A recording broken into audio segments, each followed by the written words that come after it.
It is a piece of pale ivory linen with various slightly darker markings. Is it really the image of Jesus Christ moments after his crucifixion, as many believe? Are the stains really his blood? Well-publicized carbon dating tests say no. Rather, that this 14-foot length of cloth is a very clever medieval forgery.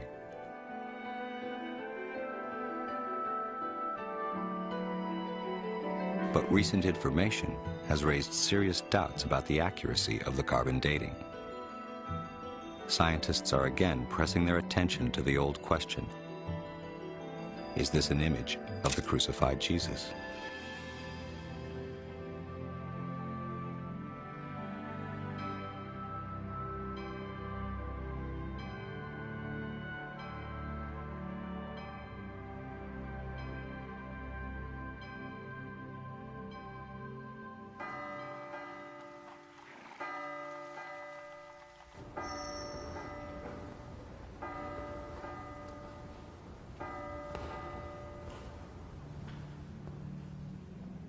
Since the 1400s, the shroud has been taken out of its silver box many times, draped over balconies for royal weddings, and stared at in wonder by countless pilgrims.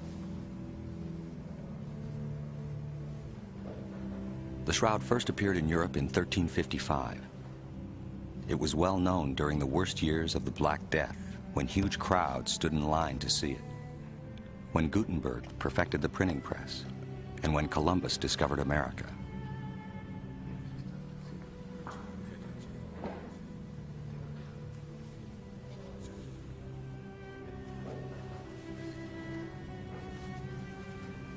In an age short on scientific tools, in which forgeries were commonplace, the question of the shroud's authenticity could not really be resolved. The public generally assumed the shroud was authentic, but the debate between science and religion was just getting underway. In 1898, the church permitted examination of the cloth by the impersonal eye of a rather new invention, the camera.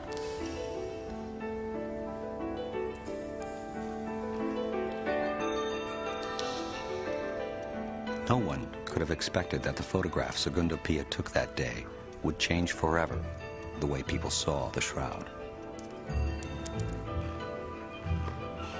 For as the photographer's glass plate emerged from the developing solution, he saw a face, a distinct, clear face, unlike anything ever seen before on the shroud. He understood at once that the shadowy image on the cloth had been a negative, and that he was now looking at a positive. He held in his hands an image that would launch a century of scientific investigation.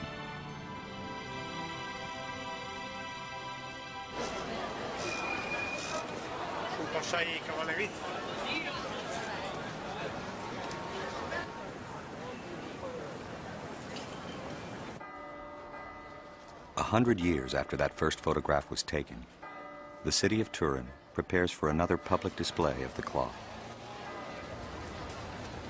In that time, it has become the most studied artifact in human history. A new high-tech home is being prepared for the shroud. A hermetically sealed case of aluminum and glass from which the air is pumped out and the inert gas argon pumped in. When the shroud is placed in here, it will never be rolled up or casually handled again.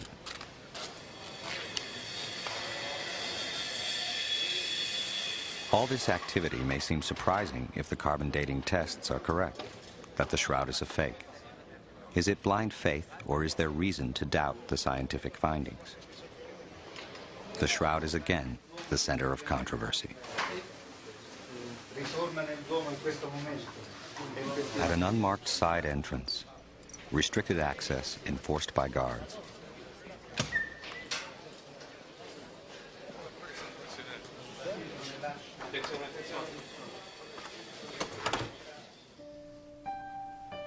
Unseen by the public and documented only by a single camera, a Swiss textile expert carefully stitches it to a new backing cloth, inch by inch.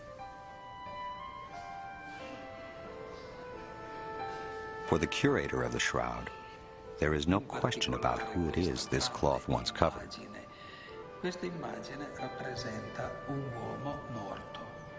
This image represents a man who died from the torture of crucifixion. On the Shroud of Turin, there are 3 types of markings. The most obvious marks are scorches from a fire that almost destroyed the shroud in the Middle Ages. Then there is the anatomically correct image of a man, front view and back. And third, what appear to be bloodstains. The bloodstains match biblical descriptions about the torture and crucifixion of Jesus. The beating, the crown of thorns, the spear wound. But is the blood really blood? And how did the image get onto the cloth in the first place? The persistent mystery surrounding these questions has challenged scientists for generations. Students at this college in Glendale, California, get a special glimpse into the ongoing debate about the shroud. Their professor, Angelo Montante, uses the shroud as a teaching tool. This is one of the most amazing cultural artifacts that we find in the history of Western civilization. Clues can be drawn out of it that gives us a perspective on the past. The Bible does not give us details dealing with the crucifixion of Jesus of Nazareth. But let me call your attention to this spot right here, where there was bloodshed. If classical paintings were correct, he should have been nailed through the palm. But he wasn't. He was nailed through the wrist. And there has to be a reason for that. And we know what the reason is because of some research done by a French physician.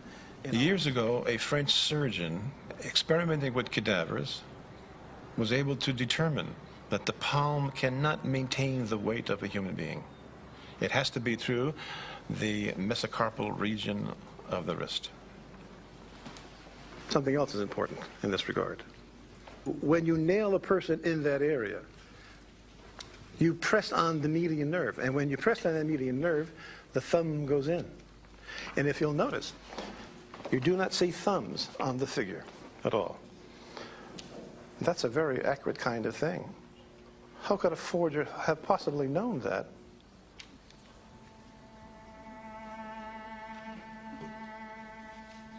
Here we have another enhanced image of the shroud. This darkened matter represents blood. Here, more blood on the arms. And then the whole torso is bleeding.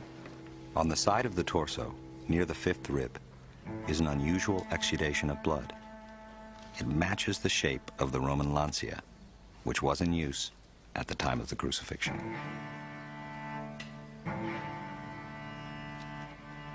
There is a lot of blood on the shroud, so much so that it makes you wonder at the cruelty of the Romans, that they inflicted such pain on this individual. Cruelty shown on the shroud far exceeds most artistic versions of Christ's Passion. Why would a forger have displayed so much more than people expected to see? Short streaks of blood on the back and legs of the man on the shroud baffled researchers for years, until it was noticed that they exactly matched the peculiar shape of the 1st century whip, the flagrum. I'm holding in my hand a replica of a Roman instrument of torture. It's called the flagrum. And at the end of each thong, you find these dumbbells. Notice that there is a space between the 2 dumbbells.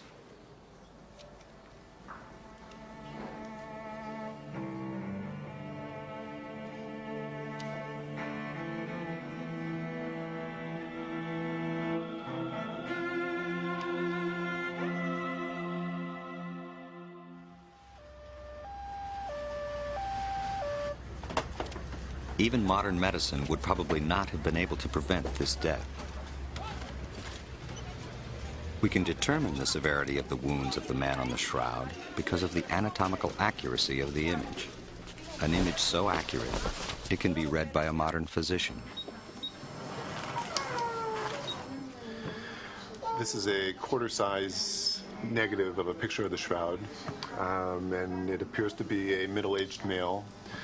If we assume that blood is going to appear white, there are other things that will appear white as well. But if we As a assume that specialist, blood Dr. is going to Zalut appear is used to white, examining X-rays of acute trauma victims. there's areas of bleeding diffused about the scalp, both in the front and in the back. There's areas in the chest, again in the front and in the back, that look as if there's been bleeding. You can see that there's been an injury to the left wrist. I can't see the right wrist because the left hand covers the right wrist, but there appears to be an area of injury to the left wrist with blood on both forearms. The posterior portion of both legs and the buttocks are covered with blood as well.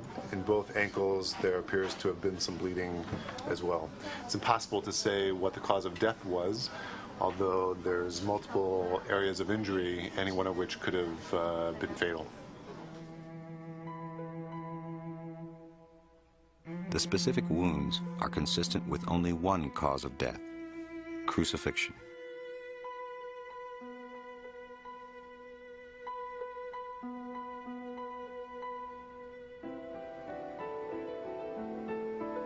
In the late 1970s, a group of scientists pressured the church to let them examine the shroud with the latest technology. An agreement was finally reached, and the Shroud of Turin research project, STURP, was on its way to Italy. STURP was put together primarily with the purpose of examining the shroud to determine how the image was formed. But we had the big problem of never being able to see the thing we were to examine until we got there. It was like an expedition into an unknown part of the jungle. We brought with us a host of technologies, virtually every type of imaging that we had available to us to determine how the image was formed. I thought that I was going to be able to walk into the room, see the shroud unveiled, walk up to it, look closely, see the brush strokes, and go home. Vern Miller was another of the scientists involved. He also started off with a skeptical attitude. The first time I had heard about the Shroud of Turin was from Barry Schwartz, which I thought was a fairy tale of some type. But STURP's objective was to find the mechanism that caused the image to appear on a piece of linen cloth, and not to authenticate the cloth as the burial wrapping of Christ. So relieved of that responsibility, we could look at it in a much more objective way. I didn't know what the shroud was at the time. I'd never heard of it to my knowledge. STURP member Don Lynn took time off from his regular job as director of JPL's digital imaging program for NASA. At the time, we were working on the Viking program, which was a soft lander on Mars. We basically had one day to set up the equipment, get it unpacked, set up, and calibrated. And that night, we were supposed to get the shroud around midnight. And of course, about 11 o'clock, a little early, very unusual, the shroud was brought down the hallway into the room.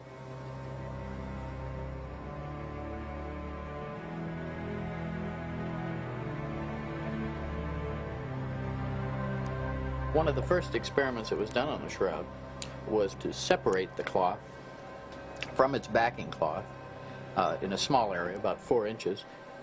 That allowed us the first look at the backside or the underside of the Shroud of Turin in 400 years, and this image is the precise moment that they took their first peek at the back of the shroud.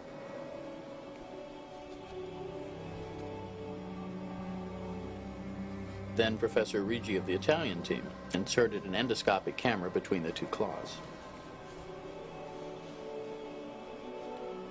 When I saw that focusing light underneath the number 3 bloodstain, I turned off the room lights, he turned on the focusing light, and we saw for the first time that the bloodstains had actually soaked into the cloth the way blood would, and the image did not. Right away, a significant discovery.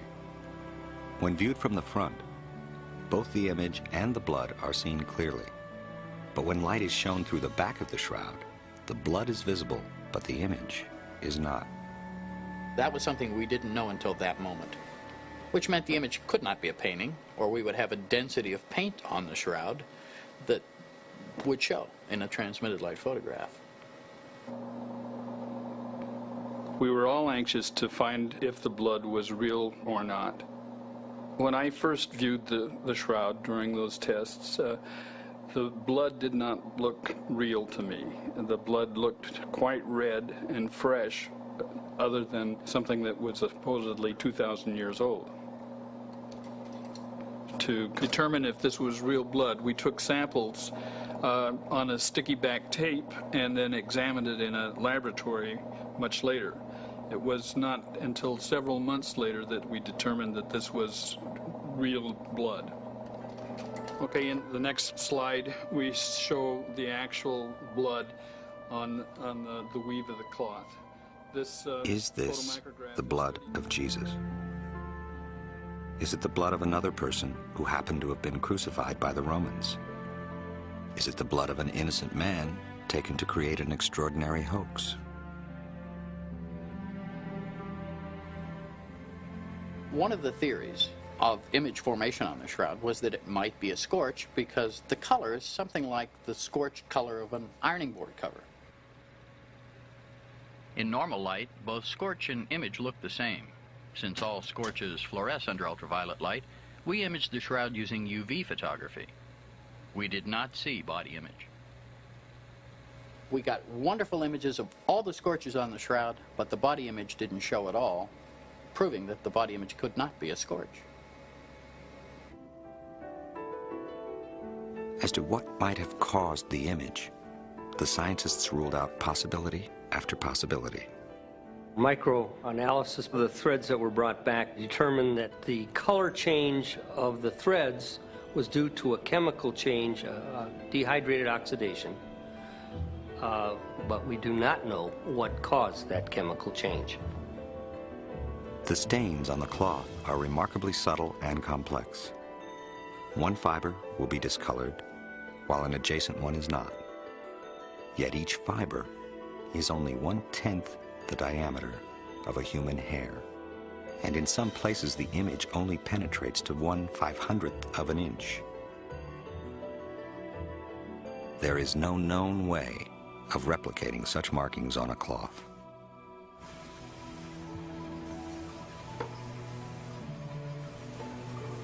Most experts are now convinced that the image was not painted.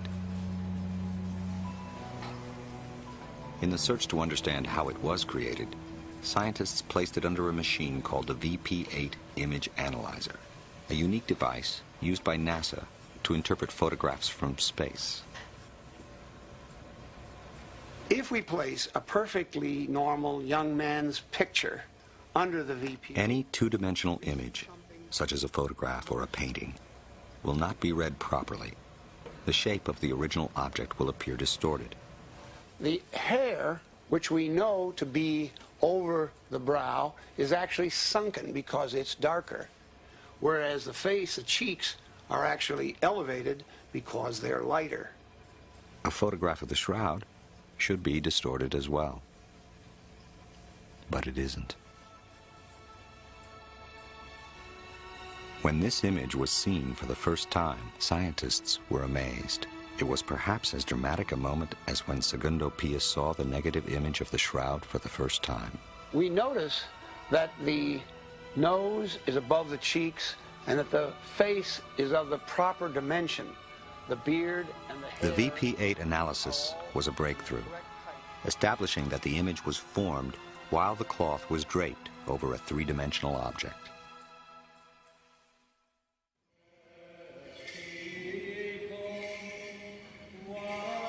In the Eastern Orthodox tradition, on Good Friday, to mark the day Jesus died, a woven tapestry is brought out, carried as if being taken from a tomb.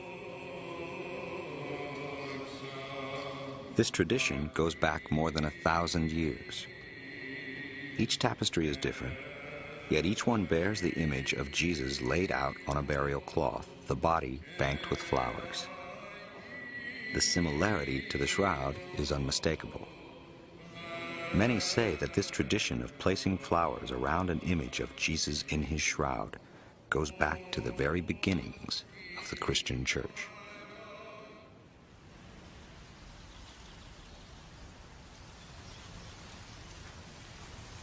In recent years, subtle images of flowers have been discovered on the shroud itself. This area of research has been vigorously pursued by Dr. Alan Wanger of Duke University and his wife, Mary. Wanger developed the hypothesis that certain off-body images on the shroud were impressions of flowers. He came to this research from the work of German physicist Oswald Scherman. He noticed these, but I didn't see what he was talking about at first. But later on, I noticed the image of a flower very closely resembling a chrysanthemum. And as I backed off and looked around, I began seeing many of these images on the shroud. Obviously, these were banked in around the body at the time of burial. The purpose of the flowers is not known. Perhaps as a fumigant, since the body was hastily buried, or perhaps just to honor the dead. And by studying the shroud very carefully, we feel that we've identified actually 28 of these flowers on the shroud. Wanger studied details on the shroud, comparing them with life-size photographs of the corresponding plants they resemble in the field. In addition, we're able to determine the flowering time of these, and all of these flowers bloom in either March or April, which indicate that this was the time of Passover, the time of crucifixion. Many of the plants recognized by the Wangers seem to be native to the Jerusalem area. They showed their findings to Israel's leading botanist, Avinoam Danin. Using details of plant morphology, I was rather happy to confirm their observations. Then I looked more and more, and altogether I marked here about 12 or 13 objects, botanical objects, that I observed on the shroud. One of the plants, Zygophyllum dumosum, was the key evidence for botanist Danin. Not only did he see its image on the cloth, but he found even more precise details than had the Wangers. Did this plant once lay on the Shroud of Turin? We can see here the image of Zygophyllum dumosum. The winter leaf looks like that. This is the petiole. Zygophyllum dumosum grows in only one place in the world, a small area near Jerusalem. The 4 leaves I found is so clear that I can state that the stem of Zygophyllum dumosum was laid on the shroud in the spring. Additionally, I could say to you that it couldn't be that the shroud was made somewhere else. It had to be here.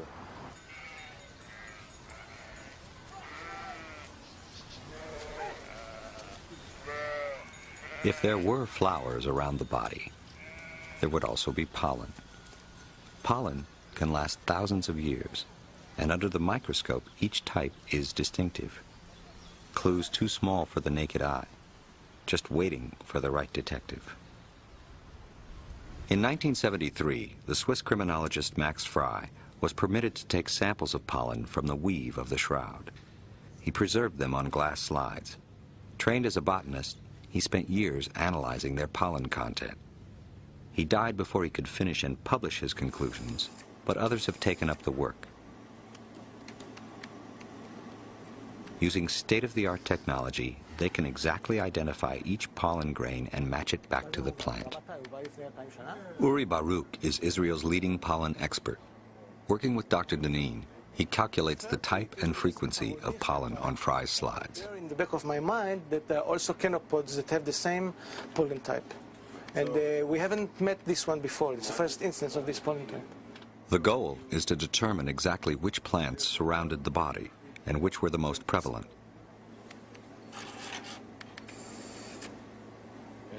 Of the 58 pollen types identified so far, 28 of the plants exist only in the Middle East.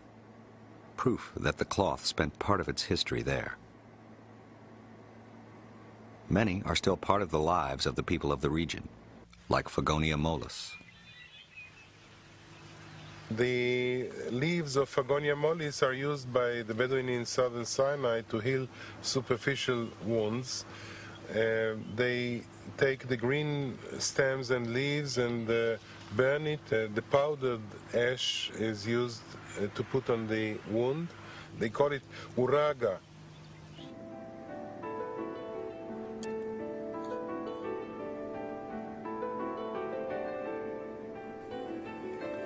There is another Gundelia right now of The slides have revealed an unusually high density of pollen from a plant called Gundelia terniforti. This particular sample came from an area next to the head of the man on the cloth. You can see the spines, okay? Here one, here one, here one. And the plant that left so much pollen in this spot on the shroud can be recognized by its flower, but it's better known for something else.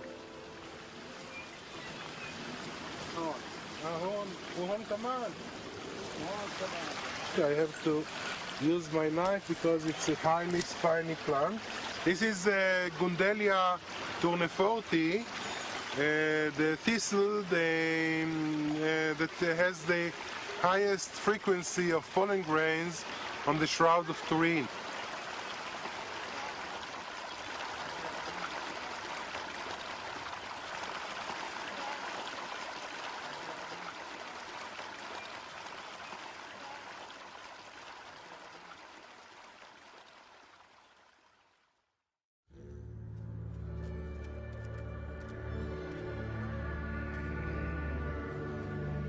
In this Greek Orthodox monastery, deep in the Sinai desert, is a very special painting of Jesus Christ, known as the Pantocrator. Many researchers are convinced that it was painted while looking at the shroud. It was painted in the 6th century. We see on the icon that the eyes have a very large staring appearance, but if we rotate it to the shroud, we see that the eyes on the shroud have the appearance of being wide and staring and a little off-center. We notice Dr. Wanger has perfected a polarized light technique for comparing shroud images with other images, like the Pantocrator. And as I rotate the filter looking at these two images on the screen, one image will fade into the other. We do this for exacting comparisons. On the icon, we can notice what appears to be a tear trickling down the cheek at this point. But if we rotate to the shroud, we actually find that there's a little stain, possibly blood stain, running down the same place. If we drop down to the tip of the nose on the icon and then shift to the shroud, we notice the configuration of the nose is quite exacting. Looking down at the lips on the icon, we see that there are apparently chapped lips here. But if we look at the detail on the shroud, we notice that all of those marks are visible on the shroud.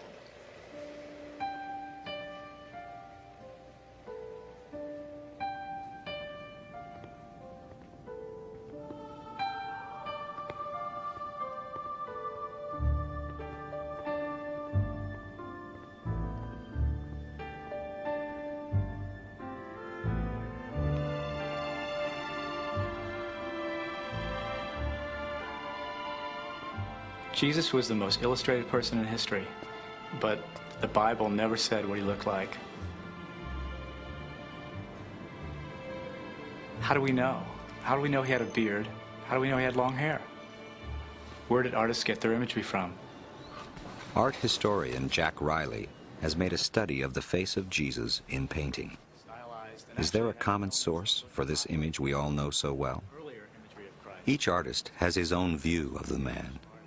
Suffering, triumphant, the Redeemer, the humble. Yet artists over the centuries have stayed within certain parameters that allow us to recognize the man as Jesus. What are the guidelines, and where did they come from? Riley and many other researchers believe there was a prototype Jesus that set the standard centuries ago. The search for that prototype has taken researchers back to the first centuries following Jesus' death. How would an artist get from this image to this image, where we have the beard, no beard, the hair falling down, parted in the middle on both sides? Not here.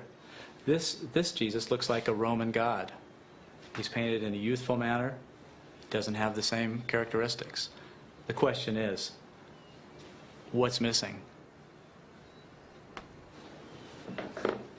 In the 1930s, French researcher Paul Vignon noted numerous markings on the paintings that have been done of Jesus Christ for many years. These came to be known as the Vignon markings. Let's take a look at some of them. First of all, notice this line transversing across the forehead of Christ. And look at this, a geometric three-sided square on the bridge of the nose. Also, another triangle right here on the nose, an elongated nose that is indicative of numerous paintings of Christ from the period. Scholars have identified the owl-like eyes, the elongated nose, and the rest of Vignon's markings on the shroud. Was the shroud the model in the first place? Here we have some reproductions of some 11th and 12th century paintings in which you'll notice these geometric markings. First of all, right here between the nose, you see that strange geometric U-shaped three-sided square. The owl-like eyes. The elongated nose is a characteristic. Notice the two long strands of hair hanging down on the forehead. On all four of these images, all four, you see the wisps of hair. Not one strand, but you actually have two strands of hair. All of these markings, all of these congruent points lead me to believe that something influenced these artists.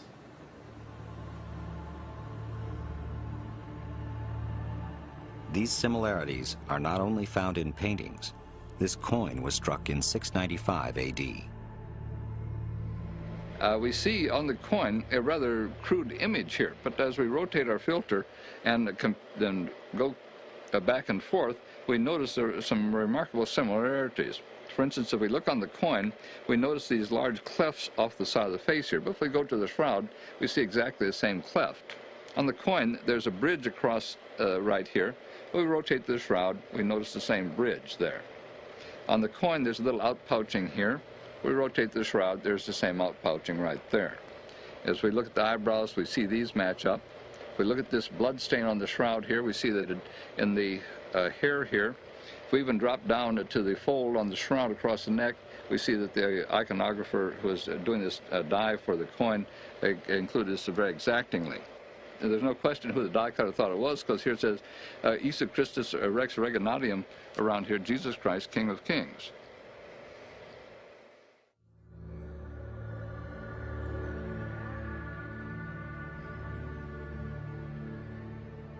If the shroud is the burial cloth of Jesus, then it began its journey here, where Jesus died. In the modern city of Jerusalem, the past is still alive. Many of the customs still reflect the ancient world. Does the burial of the man on the shroud fit with ancient Jewish culture?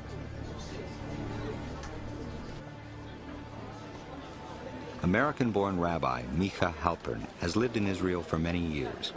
He has made a specialty of first-century Jewish life. This is the Via Dolorosa. It's about 1 mile long. It's the traditional place from which Jesus walked to his crucifixion. And pilgrims come from all over the world and have been coming for centuries to traverse this very path. 20 shekel book. Anybody want some film? $4. Jerusalem at the time was a Jewish city, and as a result, Jesus would have been buried in the context of Jewish law. Shroud scholars believe that the burial of Jesus, though hasty, was performed in accordance with Jewish custom. The Jewish Bible relates that one should remember the Sabbath day to keep it holy. On Friday afternoon, people are running and hustling and bustling in order to finish their chores before the Sabbath enters. So too was the case 2,000 years ago. Jesus was taken down from the cross on Friday in order to speedily inter him before the Sabbath day, because nothing can be done on Sabbath. No work, only rest. Is there any record of the shroud in the earliest years right after the death of Jesus? According to legend, a king in nearby Edessa fell gravely ill and called for the Jewish healer. Jesus has already died, but a cloth bearing his image is delivered to the king.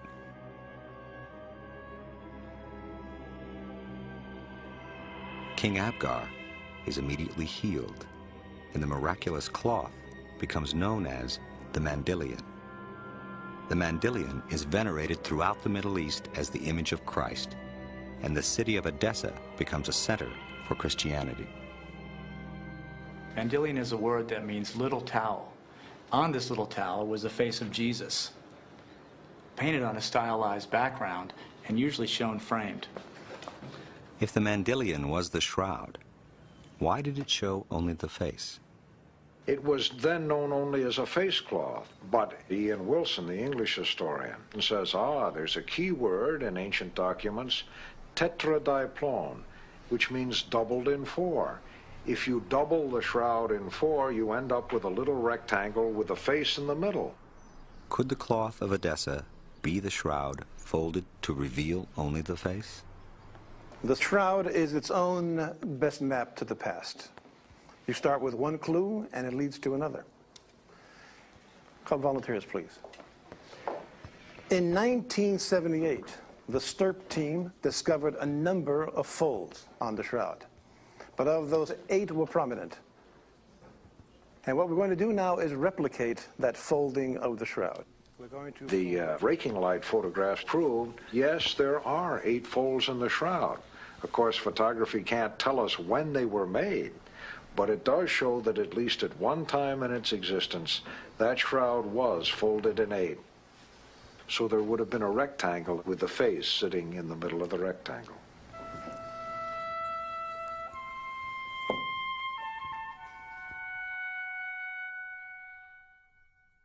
In the year 944, the Mandylion was moved to Constantinople, where it was periodically placed on public view. There, in 1203, a French knight from the Fourth Crusade reported seeing the image of Christ's body on a cloth. A year later, the Crusaders sacked the city and carried their spoils to Europe. Here, the record of the Mandylion abruptly ends, and the record of the shroud begins.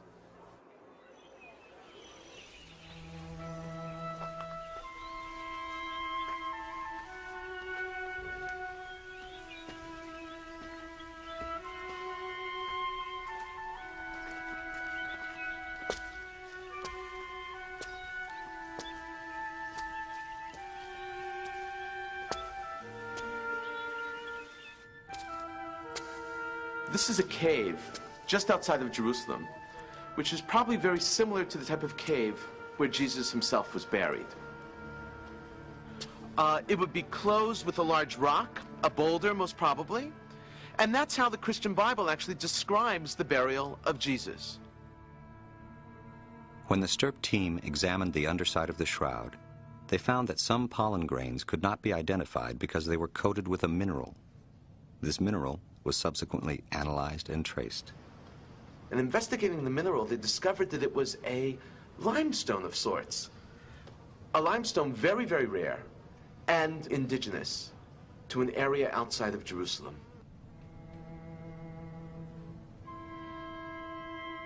The shroud is covered with blood. So the question would be, why wasn't the body of Jesus properly washed the way in which traditional burial requires in Jewish law? So the answer would be that when there's a tremendous amount of bleeding, one doesn't purify the body with water for fear that one would wash off all of that blood. That blood has to be buried with the body itself. We find that even in today's news accounts of the terror attacks in Israel, let's say, for instance, when in the aftermath of those events, you have rabbis and righteous people going around literally sponging up the blood of victims which is on the ground to be buried appropriately. According to the Christian Bible, there were 2 cloths found in the tomb, the shroud and another cloth. The second was believed to have covered the face of Jesus just after he was taken down from the cross. Simon Peter saw the cloth lying there on the ground, and also the cloth that had been over his head. This was not with the linen cloth, but rolled up in a place by itself. This cloth, called the sudarium, is found today in Oviedo in northern Spain. Jorge Rodriguez is a member of Spain's Shroud Study Center, and Mark Goosen has written a recent book about the sudarium and its relationship to the shroud.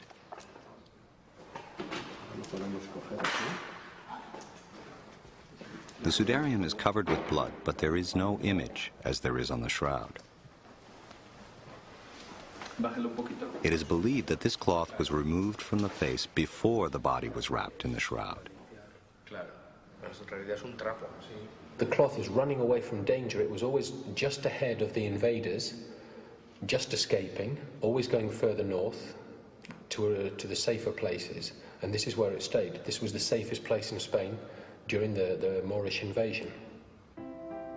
It began its journey out of Jerusalem in the year 614 to escape an advancing Persian army. First taken to Alexandria, it was repeatedly moved westward along the African coast until it reached Toledo in Christian Spain. When the Moorish invasion of Spain began in 711, the sudarium was rushed further north into the mountains and hidden in a cave.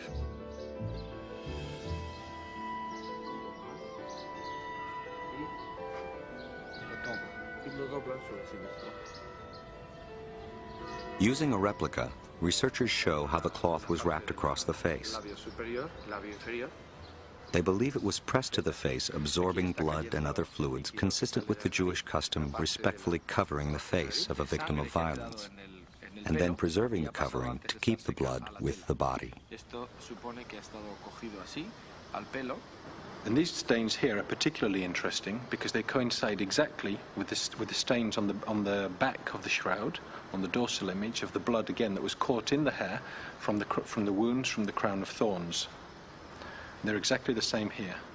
Recent home video analysis by Dr. Alan Wanger reveals remarkable similarities between the sudarium and the shroud. Shroud face superimposed on that of the sudarium. Blood stains, as the most marked one, and one of the easier reference is this blood stain right here. Dropping down to the area on the nose, as we see congruence down here. And as we shift into the hair here, we can see again congruences of these blood stains. The blood type on the cloth of Oviedo has been found to be type AB. This is the same blood type found on the shroud. We know for a fact that the sudarium has been in Spain since the 7th century. This in itself undercuts the shroud's carbon dating by at least 600 years. The Book of Testament, which is here in the cathedral, takes the sudarium even further back, and we believe that it takes it all the way back to the 1st century, that it was one of the burial cloths of Christ, or used just before the burial.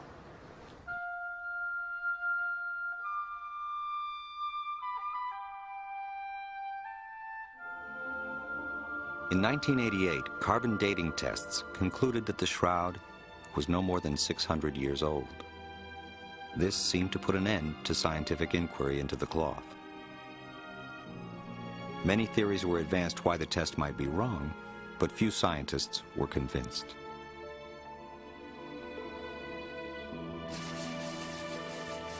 Then, microbiologist Dr. Garza Valdez announced a significant discovery, a coating he found on ancient cloth fibers caused by bacteria, which can distort carbon dating.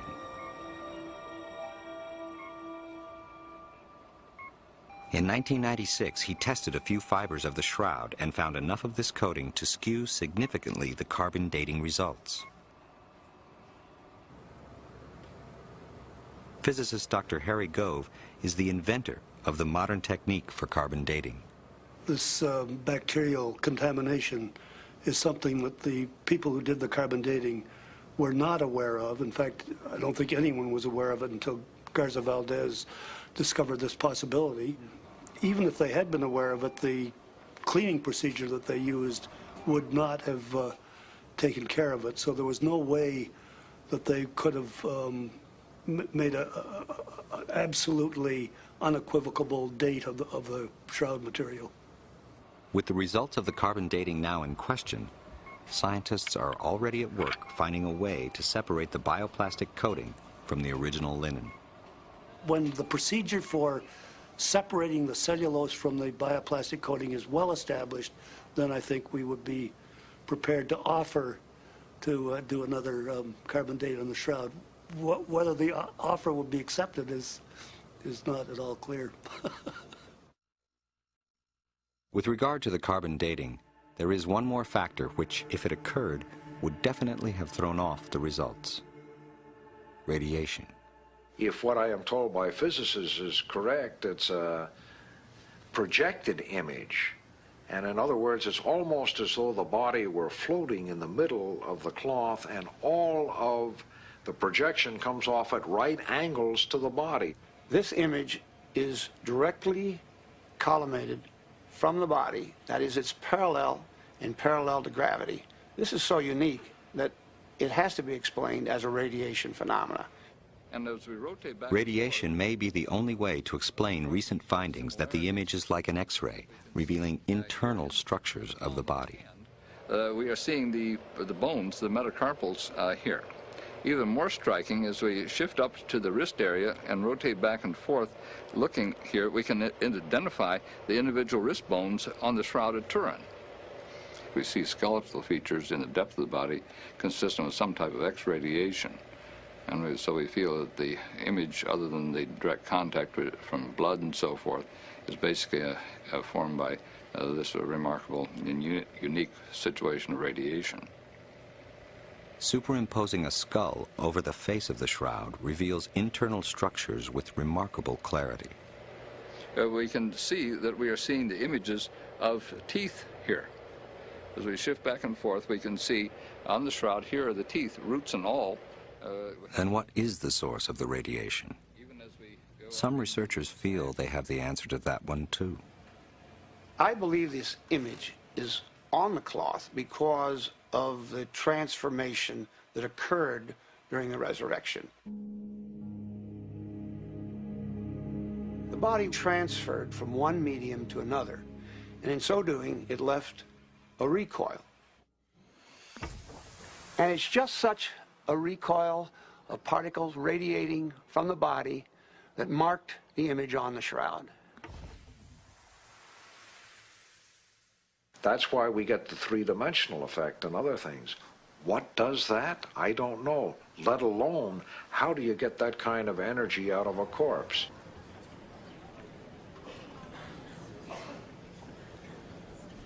We will never know if the image on the cloth is Jesus. The fascination itself, though, with the cloth is that it links us, everyone, to a death. The death of a person. This shroud is symbolic of the big issues of life after death. Is there a world afterwards? What is the meaning of the shroud? I don't think it's essential to anyone's faith. But in that same chapter 20 of the Gospel of John that describes its discovery in the empty tomb, we also have the story of the doubting Thomas. I think there's still a lot of folk around in the 20th century whose spiritual birth certificates are from Missouri. You've got to show me.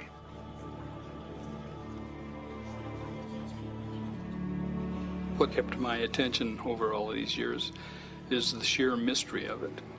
I feel that there are clues on the shroud that have not been revealed yet, have not been made evident and clear to people, that will tell the story of the shroud and how it came to be. I knew people were going to ask me whether I had any great religious experiences or anything like that. So I sat down about 3 o'clock in the morning, and very quiet, there weren't anybody around, and looked at the shroud and said, okay, how do you feel? What do you feel? No, I had no great religious experience. I didn't, But the one thing that kept really sinking into my mind was looking at the face as opposed to the body. The face has a very serene, peaceful look. And the body is terribly beat up. The two just don't go together.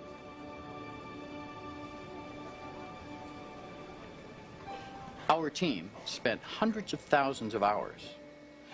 And after that period of time, remembering that our primary goal was to go and determine how the image was formed, came back with nothing. Could not answer that question. So in essence, we can tell you what it's not, but we cannot tell you what it is.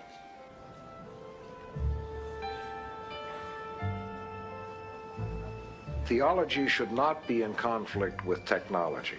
Reason can never prove the divinity of Christ. Science can't make a theological statement. At best, it can say, this probably wrapped the historical Jesus of Nazareth. But the question that theology asked is, who do you say that I am? No scientific laboratory can answer that one. It's still up to the individual to review the evidence and decide for him or herself just what the Shroud of Turin really is.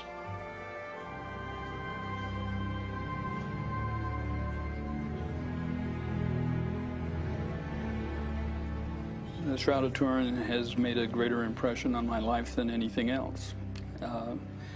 It's kept my total attention for over 20 years. I'm not through with it at this time. I expect that it'll be the major focus of my attention the rest of my life.